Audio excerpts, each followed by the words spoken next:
A paz do Senhor Jesus. É bom estar com vocês para cultuarmos o precioso nome de Jesus e assim poder também pregar a sua poderosa palavra. Mais uma vez, ao pastor Valdomiro, que é o presidente da CIADEB, eu expresso a minha gratidão, pastor, toda a sua família, pela oportunidade que me é dada para estar servindo ao povo que Jesus lhes tem confiado. Pastor Francisco Pereira, também eu expresso a minha gratidão a todo o corpo de obreiros que nesta igreja cooperam para o crescimento e desenvolvimento da obra do Senhor. Também agradecer ao pastor Joézer Cruz, pastor Cleudson Carlos, pastor Claudomiro Pereira, pastor e deputado Samuel Júnior, prazer revê-lo, e todas as famílias que compõem o corpo de Cristo nesta cidade, essa juventude e famílias que aqui se reúnem para cultuar o precioso nome de Jesus, minha gratidão. Por favor, queridos, se você pode, abra sua Bíblia comigo no Evangelho segundo escreveu João, no capítulo 13, é o texto escolhido como base para o nosso tema. Evangelho segundo escreveu João, no capítulo de número 13. Se você encontrou, por favor, diga amém. Amém.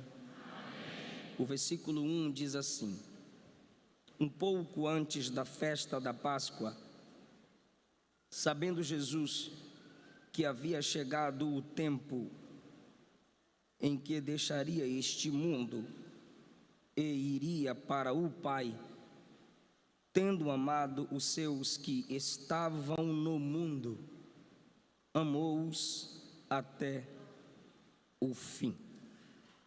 Capítulo 14, por gentileza, que é a continuação do que Jesus ensina no 13. Não se turbe o vosso coração, creiam em Deus, creiam também em mim.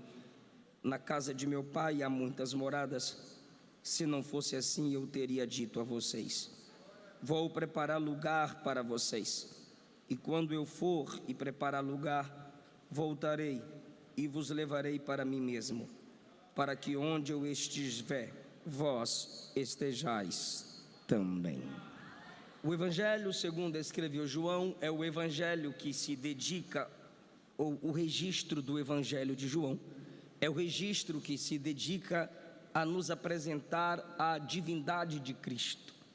Se você não tiver uma teologia bíblica em mente, ou seja, se você não conhece as Escrituras a partir do Antigo Testamento, ou não tem familiaridade com as cartas dos apóstolos que tratam sobre o poderio, a eternidade e os atributos divinos de Jesus, ao chegar no Evangelho segundo escreveu João, você pode se assustar, porque Mateus, Marcos, Lucas se preocupam com a humanidade de Jesus, com a sua genealogia, com profecias com respeito ao seu ministério messiânico.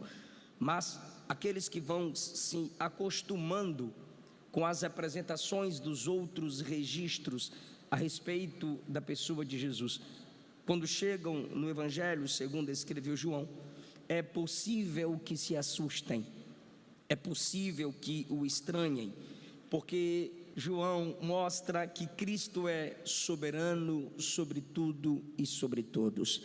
Ele sempre existiu como Deus. Ele desceu entre nós em amor. Ele encarnou, assumiu a nossa natureza humana para, como um humano, dependendo do Espírito do Pai, vencer todas as lutas que nós também enfrentamos. Jesus, no Evangelho segundo escreveu João, é onde nos deixou seus maiores e mais profundos sermões. O motivo, o propósito deste Evangelho está na sua conclusão. João diz que ele registrou o que registrou para que os homens creiam que Jesus é o Filho de Deus e que apenas crendo quem Jesus é, os homens obtêm a vida eterna. É imprescindível que nós nos submetamos aos textos do Evangelho segundo escreveu João, principalmente nessa geração em que vivemos. Hoje à tarde eu fiz uma live apologética com o pastor Átila Ribeiro sobre uma das heresias dos testemunhas de Jeová, onde eles se esforçam para afirmar que Jesus é um Deus menor, que Jesus não é o mesmo em essência com o Pai. E a partir do Evangelho segundo escreveu João, nós conseguimos mostrar aos que estavam presentes, sim, Jesus é Deus. Jesus não era um homem entre os homens falando de um Deus. Jesus era Deus homem entre os homens falando de si mesmo, porque ele sempre esteve ligado ao Pai. A encarnação de Jesus é um mistério. Paulo chama a encarnação de mistério. A encarnação de Jesus também é exemplo de humildade. Filipenses 2, a partir do versículo 7, Paulo diz que mesmo sendo Deus, não teve por usurpação o ser igual a Deus, mas humilhou a si mesmo e assumiu a forma de servo. E assumindo a forma de servo, torna-se semelhante aos homens e é obediente até a morte e morte de cruz. Se os irmãos lembrarem de Mateus capítulo 4, na tentação de Jesus, o diabo diz: se tu és filho de Deus, transforma estas pedras em pães. E Jesus responde: nem só de pão vive o homem, mas de toda a palavra que sai da boca de Deus. A tentação do diabo em Mateus 4 é para que Jesus prove sua divindade. E provar sua divindade não era difícil para Jesus, pois é o que ele é e sempre foi em essência. Então o diabo diz: prove que tu és Deus. E Jesus responde: nem só de pão vive o homem. O que Jesus estava dizendo é: não vou te encarar como divino, vou te encarar como verdadeiramente homem que depende da palavra de Deus. Jesus encarnou e o humano dependente da palavra do Pai venceu Satanás no deserto, ensinando-nos que é possível você ser humano e, dependendo da graça, você também vencerá o mundo, o pecado e o diabo.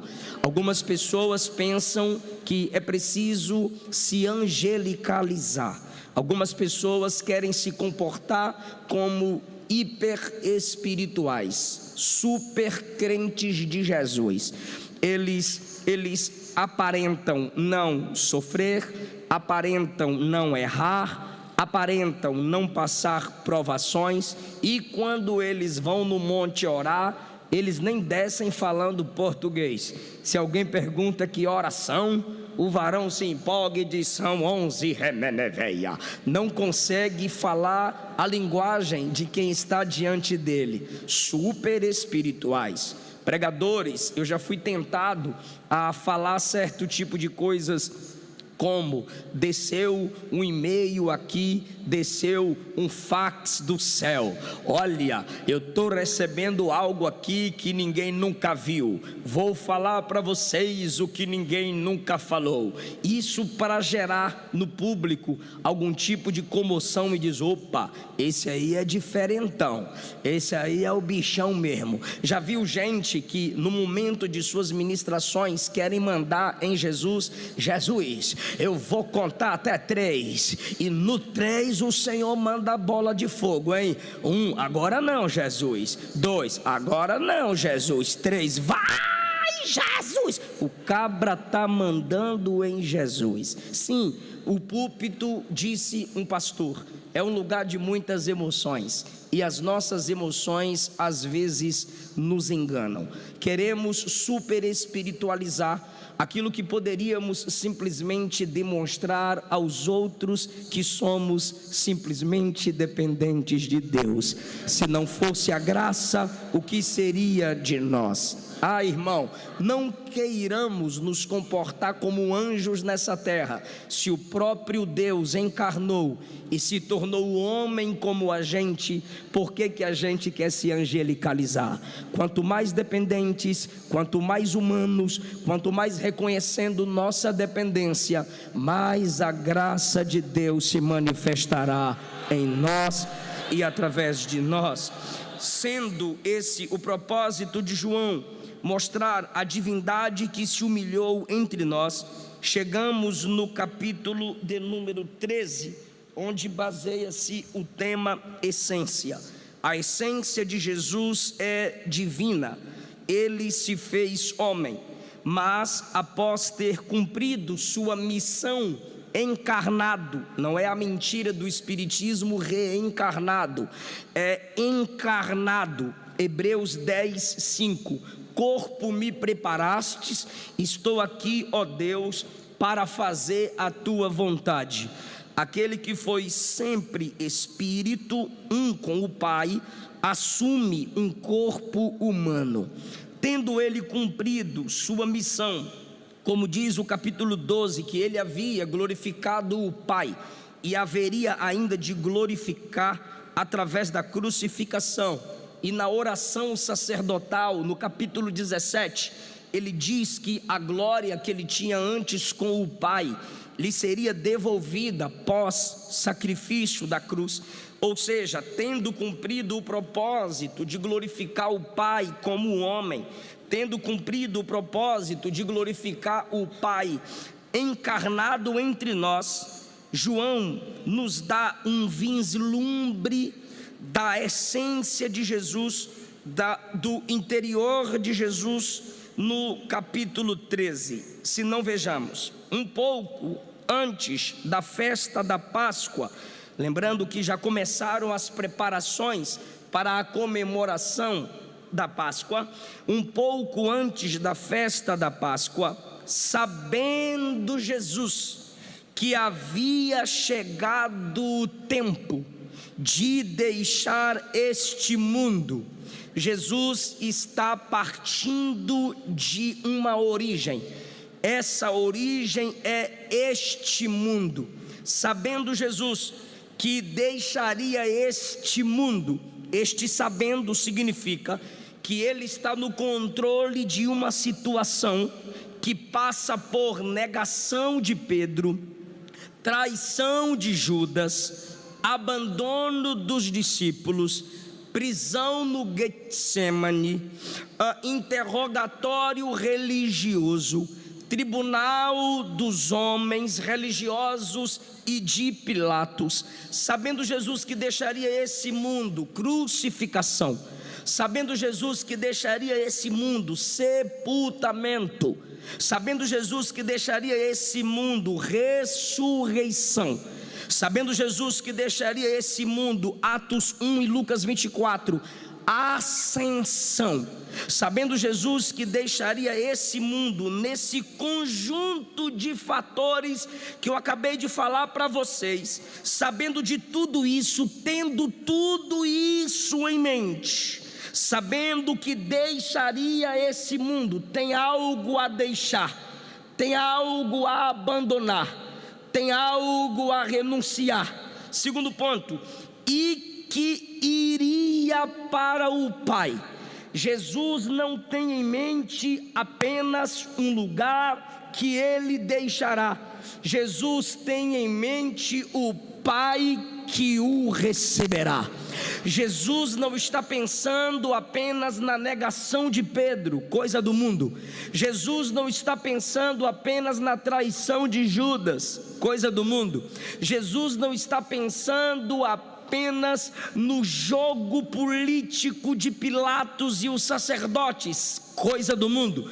Jesus não está pensando, sabendo apenas das traições humanas que são coisas do mundo. Jesus não está pensando apenas na zombaria dos soldados, que é coisa deste mundo.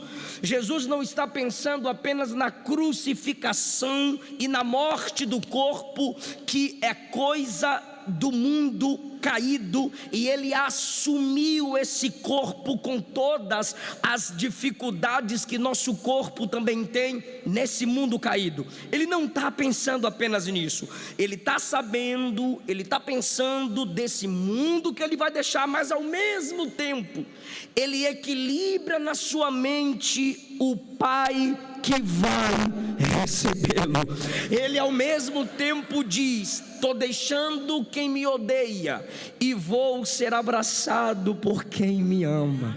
Foi o que ele disse em João capítulo 5: o Pai me ama. Jesus tem em mente o Salmo 24, pós-ressurreição e ascensão, o cântico do Salmo 24, os anjos que o acompanham na entrada e os anjos que o esperam do lado de dentro, sem ainda conhecê-lo com aquele corpo que foi encarnado, ressuscitado e agora glorificado, porque anjos não são oniscientes e há milhares e milhares de anjos. Uma porção de anjos serviu Jesus na terra, mas uma outra porção muito maior de anjos estão do lado de dentro do céu de glória.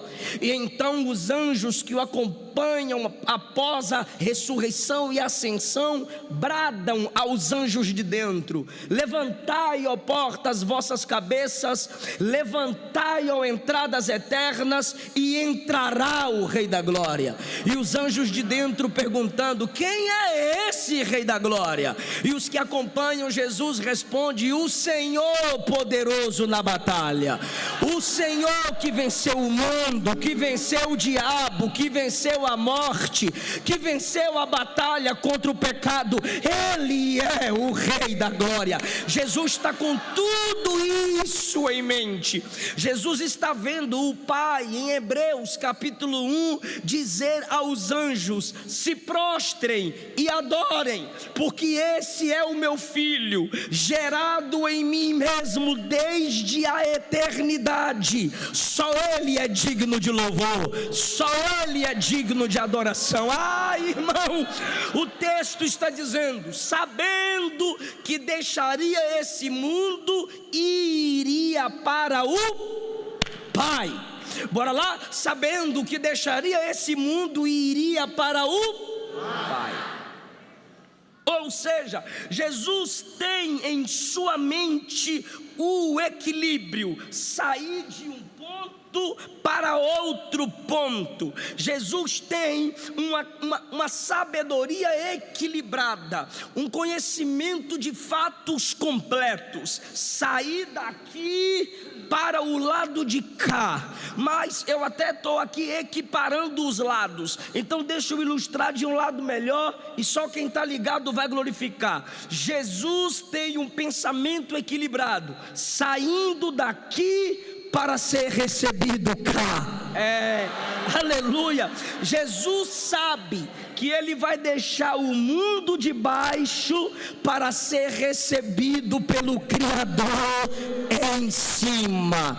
Talvez você ainda não esteja entendendo. Você estará preparada e estará preparado para enfrentar o ódio desse mundo, as dificuldades desse mundo, as intempéries desse mundo, se você saber de onde está pronto para sair e para onde você irá. Todo crente precisa ter ponto de partida, e a respeito de Cristo, jamais eu uso o mundo como origem, porque o mundo não originou Jesus e nem a igreja.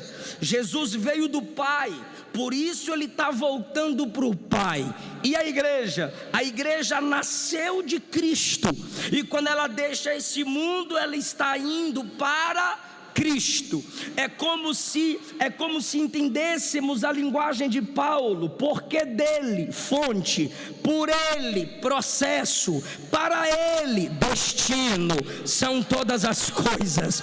Então é assim com Jesus e é assim com a igreja. Ela veio do Pai, é sustentada pelo Pai e vai para o Pai. Aleluia! Jesus, ele veio do Pai, viveu em comunhão com o Pai e voltou para o Pai. Então o mundo não é a origem de Jesus, mas se tornou um ponto de partida, porque ele veio, aqui viveu, daqui ele voltou. Então o mundo é um ponto de partida. Seremos imitadores, compartilharemos da essência de Cristo, se estivermos em mente o ponto de partida e o nosso destino. Para que ou para onde ou para quem sairemos desse mundo? Tendo dito isto, sabendo disso, estando no controle dessa situação, ele amou os seus que estavam no mundo. Presta atenção, por favor. Jesus, sabendo que vai deixar o mundo e vai para o Pai, ele amou os seus que estão, que vão continuar, que vão permanecer no mundo. Isso é o que consola os discípulos. Ele vai deixar o mundo, mas os que não podem deixar o mundo, como ele no tempo dele, são consolados porque receberam o amor dele. Isso conecta a saída de Jesus com a permanência da igreja. Em que sentido? Jesus esteve nesse mundo e sustentado pelo amor do Pai. Agora ele volta para o Pai, e aqueles que ainda não foram para o Pai vão continuar aqui embaixo, sustentados pelo amor do Filho. É como se João estivesse dizendo: leitores do século 21, aquele que foi, deixou o amor para sustentar os que ficaram. Então eu quero que você entenda que enquanto eu pregar agora eu vou entrar no esboço, quero cumprir o tempo que me foi determinado. Eu estava na introdução para você entender e se conectar com o texto. Amou os seus que estavam no mundo. Deixa eu ver se você está conectado. Jesus já deixou o mundo e voltou para o Pai, sim ou não? E nós estamos no mundo ainda ou já fomos para o Pai? Estamos no mundo ainda. Então João está escrevendo para nós. Eu falei do Cristo que foi, e o que isso tem a ver com aqueles que ainda não foram? Eu falei e João falou do Cristo que foi. O que isso tem a ver com aqueles que ainda não foram? Vamos lá. Primeiro, anota: o mundo que ele deixaria é o mundo no qual estamos. O mundo que ele deixou, João 13:1, é o mundo em que ainda estamos. Nós quem? Os discípulos dele. Nós somos a herança dos apóstolos. Nós somos e fomos doutrinariamente, eclesiasticamente baseados na doutrina dos apóstolos. Nós, os discípulos, nós, a igreja de Jesus, cujos membros foram os primeiros discípulos, estamos no mesmo mundo que Jesus deixou. E aí, pastor? E aí é que Paulo disse a Timóteo, e Jesus disse em Mateus 24, que a condição no mundo, porque a depravação nesse mundo não é questão de situação, é questão de condição. Jesus em Mateus 24 e Paulo a Timóteo disseram que a condição desse mundo, a cada século para frente, pioraria. O mundo que Jesus deixou é o mesmo em que estamos, sim, mas Jesus disse que pioraria. E Paulo também disse que nos últimos tempos pioraria. E agora, pastor? Então o mundo não é o mesmo.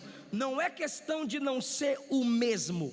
A mesma oposição que havia a Cristo ainda há. Só que agora a oposição é apontada contra o corpo de Cristo. As heresias que se erguiam no tempo de Cristo e dos apóstolos, elas vão se renovando e agora estão se erguendo com maior evidência. Por quê? Em Mateus 4, a serpente falou no deserto. Em Gênesis 3, a serpente falou no jardim. Hoje ela está falando no TikTok, no canal do YouTube, no Facebook. Gente que não sabe o que é escola dominical, quer ser seu mestre lá no canal do YouTube. Gente que não sabe o que é o cânon sagrado, quer falar da palavra de Deus. Gente que nem faz parte da igreja, quer se assumir com síndrome messiânica no canal do YouTube para falar mal de igreja e de pastor. E o que eu acho incrível, e isso já me estressa, é que tem jovem e adolescente, net crente, que respeita mais o youtubobo, que nunca serviu ceia para ele nem para ela, nunca deu um conselho para o pai dele nem para o pai dela, nunca orou pela vozinha dele, pelo avô dela, mas eles têm o like, eles têm o coraçãozinho e a mãozinha, eles têm o compartilhamento, e a mensagem do seu pastor, que cuidou do pai, cuidou da mãe, cuidou do ministério, lhe atraiu para o conhecimento teológico, às vezes é desprezado. Agora, o que eu quero falar a vocês é: o mundo que ele deixou é o mundo onde ficamos. Está aqui: amou os que estavam no mundo. E eu me pergunto e respondo, é pergunta retórica: será que esse mundo está mais forte?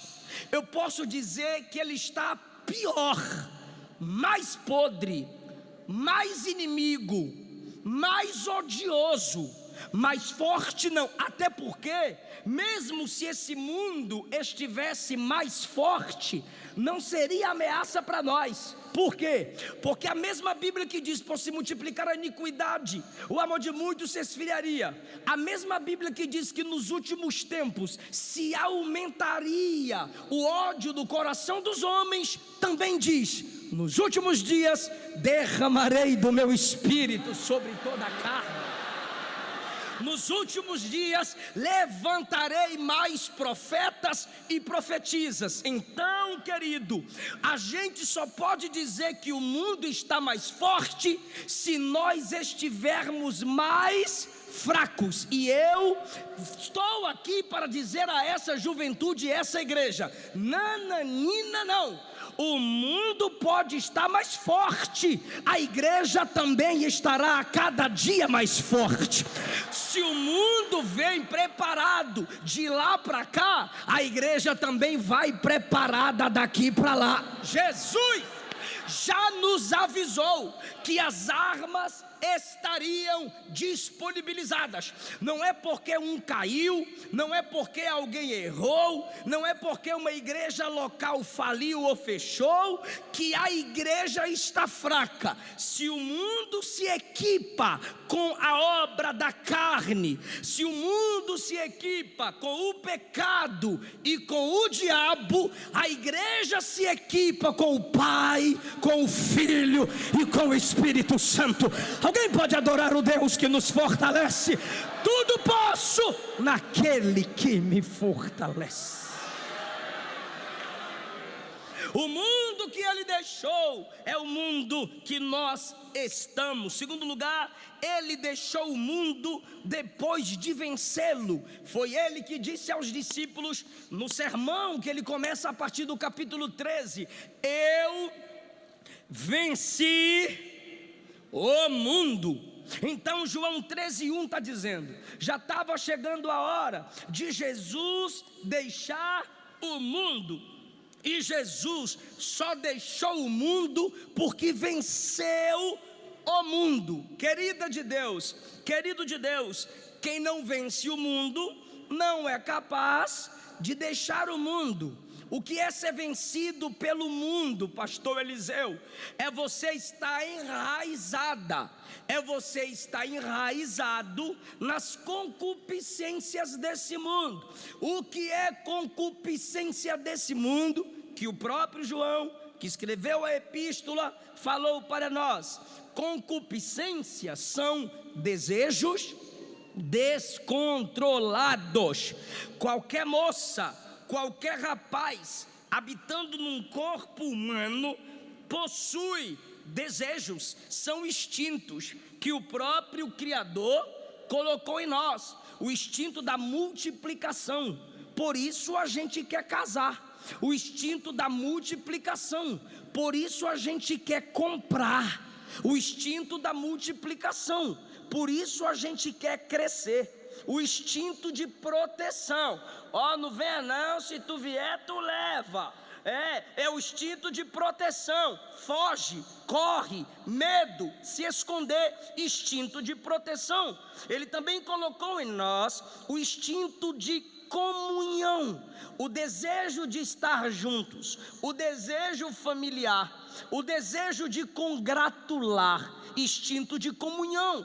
As pessoas buscando comunhão com Deus em falsas religiões estão buscando contato com as coisas espirituais em ambientes das trevas. O que é isso? O instinto de comunhão está no ser humano desde a sua essência. Lá em Gênesis 2, tudo Deus colocou no homem, só que antes do pecado era tudo controlado. Crescei, multiplicai, fazei frutificar, proteger o jardim, cuidar da família e ter comunhão com Deus. Escute-me, estava tudo isso dentro de Adão. Você vê tudo isso em Caim, depois do pecado, instintos descontrolados.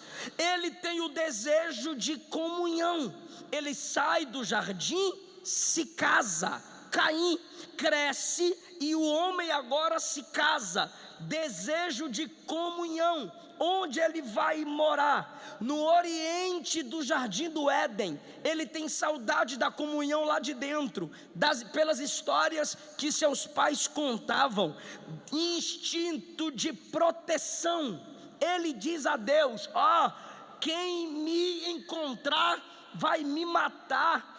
Ou seja, ele estava com medo de ser assassinado. E Deus diz: não, vou colocar uma marca em ti, para que ninguém possa te matar. E o que ele constrói depois? Uma cidade, e habita nela. Instinto de proteção. Tudo isso está em nós. Só que quando o mundo me domina, eu tenho esses instintos descontrolados. E aí o jovem, o ser humano em si, não só os jovens, perdoe-me, o ser humano em si, com instinto descontrolado, vivem na prática do pecado, vive na prostituição, vive na prática do adultério, porque o instinto de multiplicação está descontrolado, o instinto de comunhão está descontrolado, busca Jesus em lugares errados, instintos de aquisição, fazendo compras ou se aliando a pessoas que parecem estar crescendo na vida de modo fácil, dinheiro fácil, riqueza fácil, mentindo, roubando, enganando. Isso é coisa desse mundo, desejos descontrolados. Esse mundo é um sistema que se opõe às coisas de Deus. Jesus deixou o mundo depois de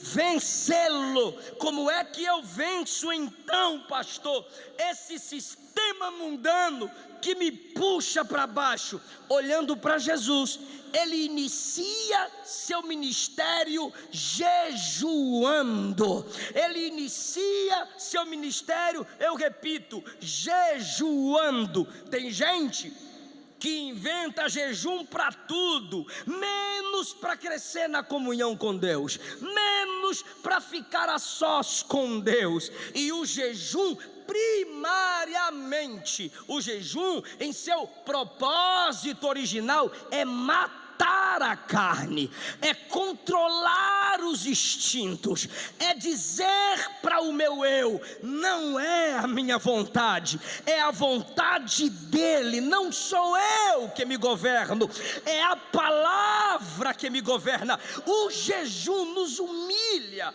o jejum nos coloca para baixo, o jejum mostra para nós que nós não mandamos em nada, que ele é o soberano. O jejum mostra para nós que é melhor ser fiel do que ser feliz, porque para ser fiel haverá momentos que você vai ter que abrir mão da felicidade. Olhe para Jesus, como ele venceu o mundo: orando.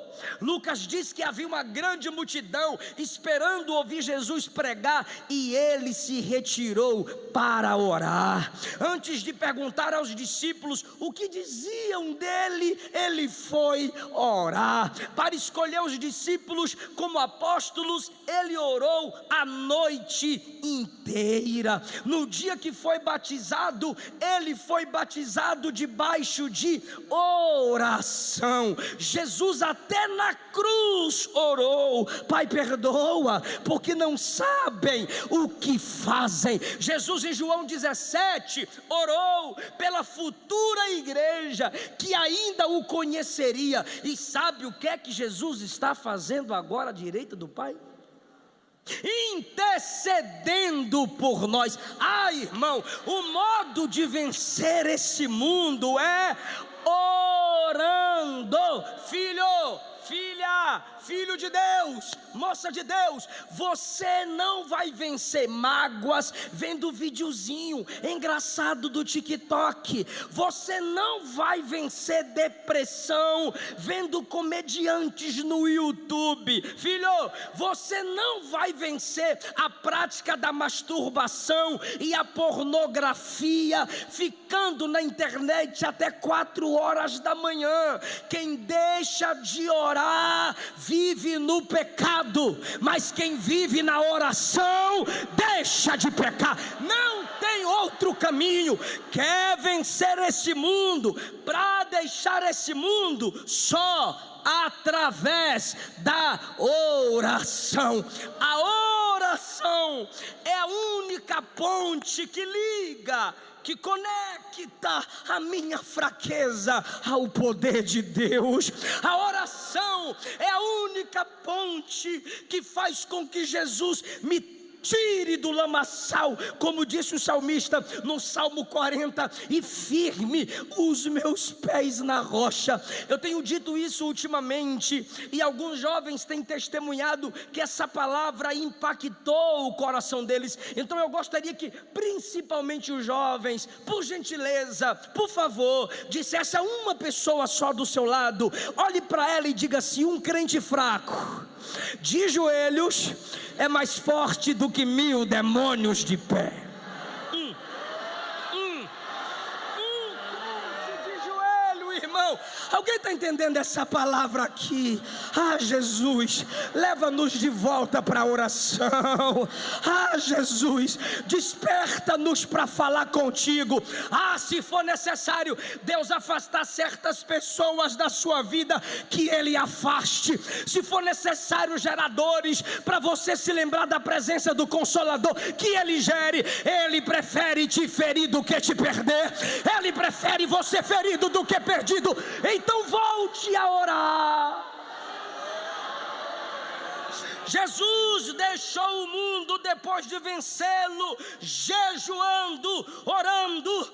Terceiro lugar, Jesus deixou o mundo para ficar com o Pai. Deixa eu te fazer uma pergunta: quais são suas prioridades? Você já deixou um momento de futebol para ficar com o Pai? Você já deixou o namoro escandaloso para ficar com o Pai? Você já deixou aquele emprego que tinha que mentir para se dar bem, só para ficar com o Pai? Você já deixou a cama na madrugada só para colocar o joelho no chão e ficar com o Pai? Se você não exercita isso diariamente, dificilmente você vai ouvir o toque da trombeta para deixar o mundo e ficar com o Pai. Intimidade com o Pai não é de uma hora para outra. Quer intimidade com o Pai, tem que aprender a deixar esse mundo nas pequenas coisas. Lembra de Ló e a sua mulher com dificuldade para abandonar Sodoma? Lembra de Orfa, a nora de Noemi, com dificuldade para deixar Moabe? Lembra de Judas com dificuldade para deixar o amor ao dinheiro? Lembra de Alexandre o latoeiro abandonando Paulo, deixando sozinho? Tem muita gente assim. Qualquer luta, qualquer prova, qualquer dificuldade, larga Jesus. Está no culto, ama Jesus. Está num show mundano, cervejinha na mão, aí a artista vai cantar uma música gospel, fecha o olhinho e diz que ama Jesus. Não larga Jesus, não larga uma lata de cerveja por causa de Jesus, vai deixar o mundo por causa do Pai. Não larga um namorico escandaloso por causa do Evangelho, vai abandonar o mundo por causa do Pai. Não vai. Intimidade é construção. Ora 10 minutos, no outro dia já quer orar 20 minutos, no outro dia quer orar 30 minutos, no outro dia quer orar 3 vezes, daqui a pouco quer passar a noite na presença do Pai. Pastor, mas quando eu quero orar de noite eu durmo. É melhor dormir na presença do Pai do que dormir fora dela. Ai, irmão, esse mundo é muito confortável. Temos que aprender a abrir mão dos confortos desse mundo. Porque eu vou repetir o que eu disse no início: para deixar o mundo e ficar com o Pai. Traição de Judas, estou olhando para o Pai. Negação de Pedro, estou olhando para o Pai. Soldado esbofeteando, estou olhando para o Pai. Pilatos te humilhando, estou olhando para o Pai. A cruz está chegando, estou olhando para o Pai. O túmulo está na frente, estou olhando para o Pai. Você vai deixar esse mundo se parar de olhar para Ele e olhar para o Pai. Pastor, eu tenho fraquezas. Continua olhando para o Pai, Ele vai te fortalecer. Pastor, eu caí. Olha para o Pai, Ele vai te levantar. Pastor, eu acho que é muito difícil. Ser crente é difícil, é cruz, é luta, é prova, mas está escrito: eu irei, mas vos enviarei o Consolador. Ele foi, mas o Espírito está aqui. Ele foi, mas deixou o Consolador. Levante a mão, por favor. Essa igreja eu já vi que ela ama a palavra. Fala comigo: eu sei que Consolador é aquele que me ajuda na dor.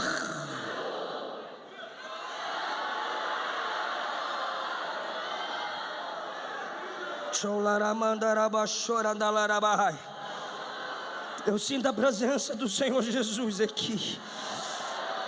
Ele deixou o mundo para ficar com o Pai, porque Ele sempre deixava as coisas dessa terra para ficar com o Pai em oração. E nós, o que estamos dispostos a renunciar para ficar com o Pai? Deuteronômio capítulo 5, a partir do versículo 30, Deus falou a Moisés: Moisés, eu ouvi Israel dizendo que não queria me ouvir. Eu ouvi eles não querendo se aproximar de mim. Escute isso. Agora eu quero que cada um volte para a sua tenda. Quando Moisés vai se levantando para sair da nuvem e falar para o povo voltar para a tenda, Deus diz: você não sai daqui, fica aqui comigo. Por que ele disse isso a Moisés? Porque Moisés renunciou ser chamado filho da filha de Faraó. Ele tinha direito à sucessão ao trono, mas ele preferiu sofrer no deserto com o povo de Deus.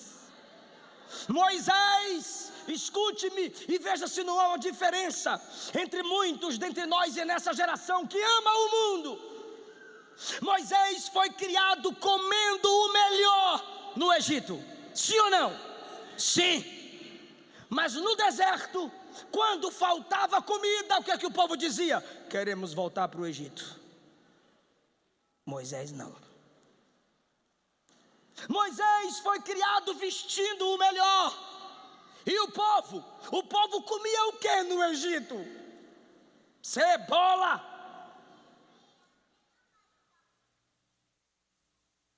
pepino. Moisés comia o melhor. O povo tinha roupa de escravo, Moisés tinha roupa de príncipe.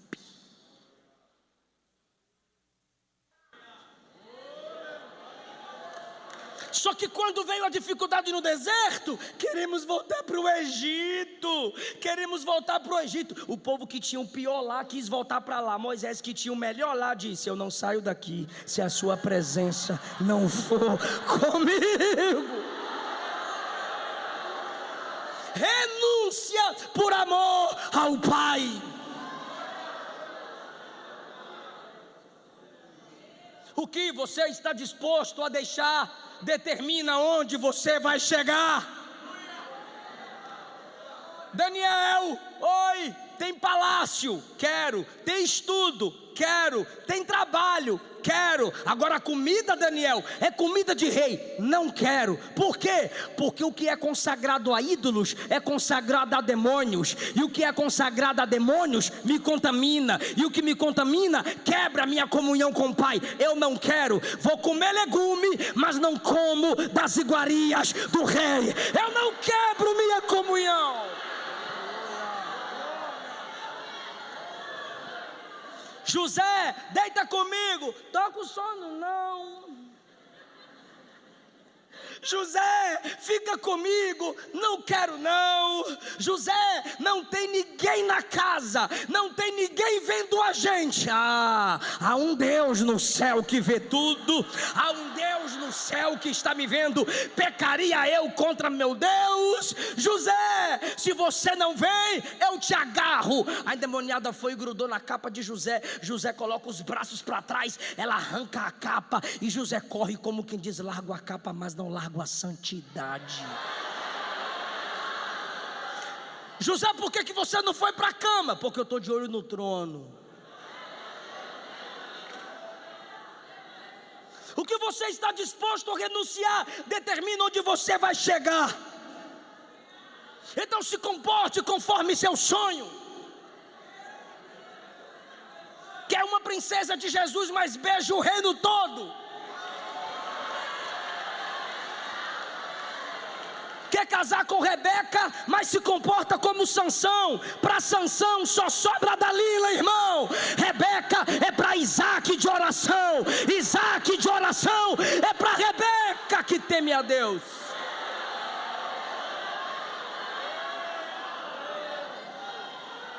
Se comporte conforme seu sonho. Está lá no seu Instagram, cristão. Então fala para mim sobre cristologia.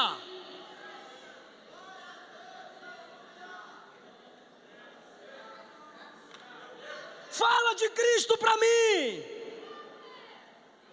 Só sabe falar de coach. Você diz que é cristão, mas só fala de jogos. Fala de Cristo. Me dá uma aula básica de cristologia. Como é que você diz pertencer àquele que você não conhece?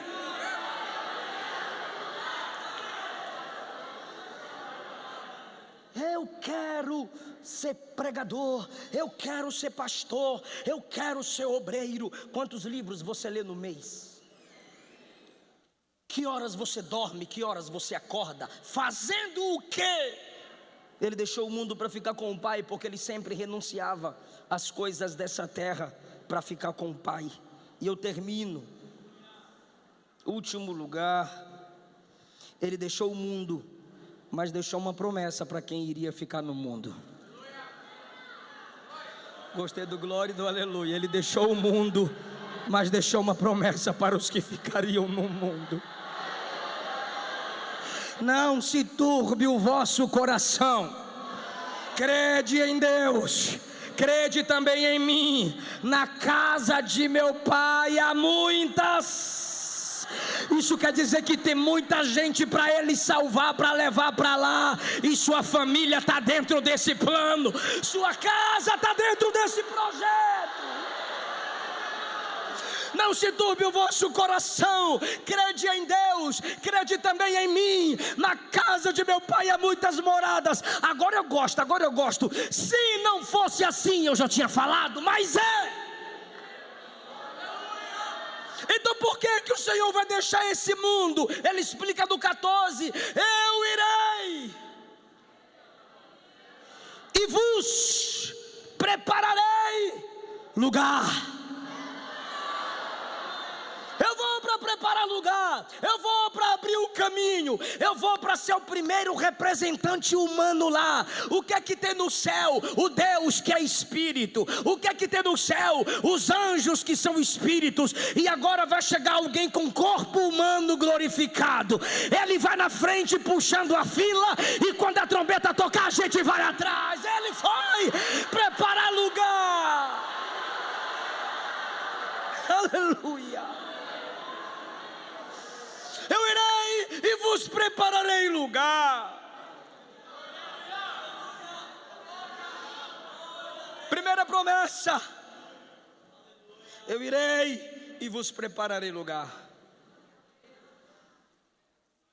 Perdão, primeira promessa: na casa de meu Pai há muitas moradas. Segunda promessa: eu irei e vos prepararei. Terceira promessa: e virei outra vez. Vou repetir para ver se a galeria adora igual o púlpito. E virei outra vez. Esse outra vez é uma promessa de diferença, de comparação. Virei outra vez, só que agora é diferente. Eu não vou vir para ser achado numa manjedoura. Quem quiser me ver vai ter que olhar para cima, pois eu virei revestido de glória. Eu não virei cercado de José, Maria e algumas pessoas. Eu virei com miríades e miríades de anjos, tocando a trombeta e atraindo os meus servos de onde eles estiverem. O mesmo Senhor que subiu descerá no céu com alarido, com voz de arcanjo e com trombeta de Deus. E os que morreram em Cristo ressuscitarão primeiro, e nós, os vivos, seremos arrebatados.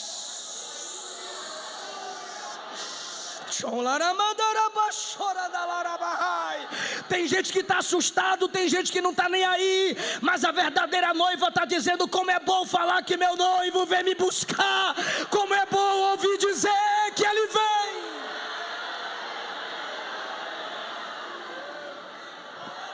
Lá tem moradas, são muitas. Vou preparar lugar. Virei para vos buscar. Agora que é chique. E vos levarei para mim.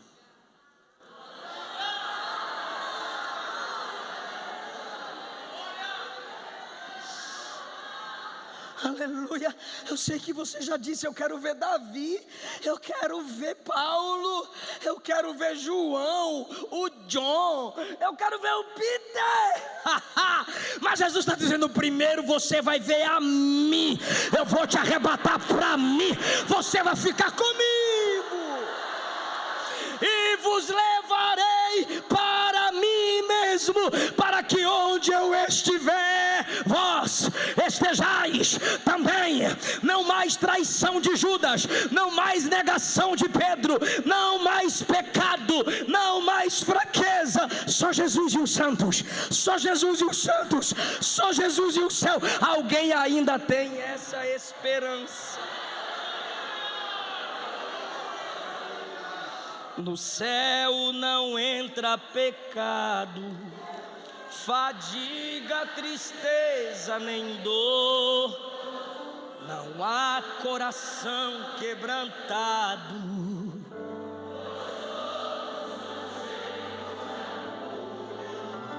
As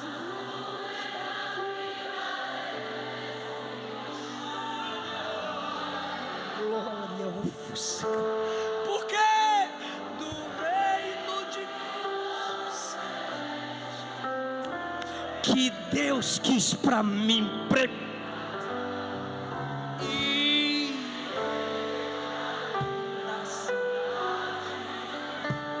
Jesus me dará um lugar.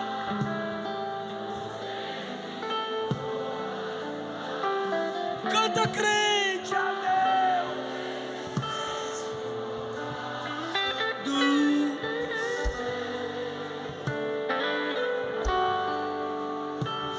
das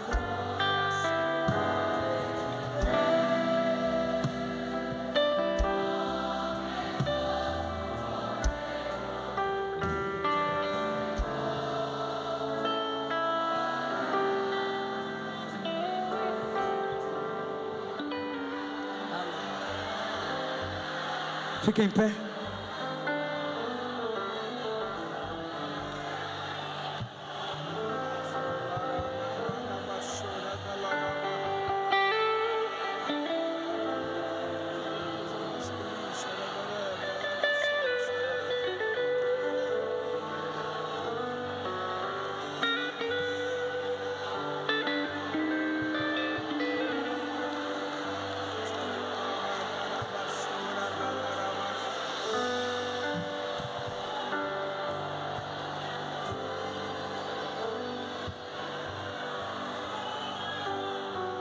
Já tem alguém te esperando lá?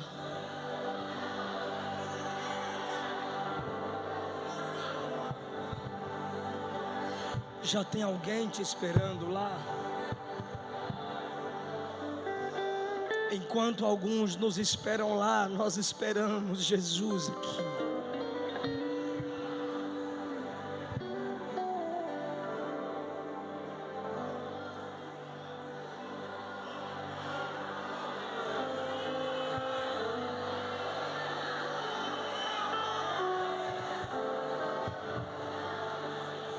Se você se afastou do Evangelho, eu te convido a voltar para Jesus agora, antes que Ele volte para a igreja. Se você ainda não entregou sua vida para Jesus, eu te convido agora a vir para Ele antes que Ele venha para a igreja. Se tiver alguém aqui que se afastou e quer voltar para papai, deixa a gente orar por você. Se tiver alguém aqui que nunca entregou sua vida para Jesus, mas hoje você está com vontade de deixar esse mundo, esse sistema podre que se opõe a Deus e quer ser cheio de Deus, eu quero orar por você agora. É aberto ao público. Estou esperando você que se afastou e vai voltar para Jesus agora. Não importa quem você é, não importa o que você faz, Jesus conhece o seu interior também. Eu estou te esperando descer da galeria, eu estou te esperando sair da nave da igreja. Volta para Jesus agora. Se entrega para Jesus agora. Vem, moça. Vem, rapaz, alguém vai te acompanhar. E conhecereis a verdade, e a verdade vos libertará. Se pois o Filho vos libertar, verdadeiramente sereis livres. Só a igreja, só a igreja.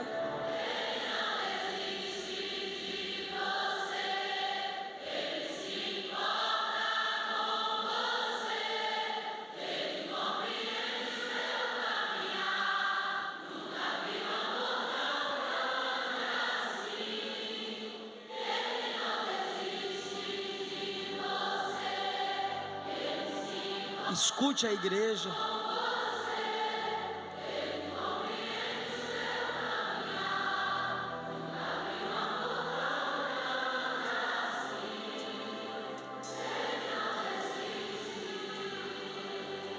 Não temos. Eu vou entregar o microfone. Mas a gente insiste porque sabe que o diabo também insiste para te matar, para te levar para o inferno.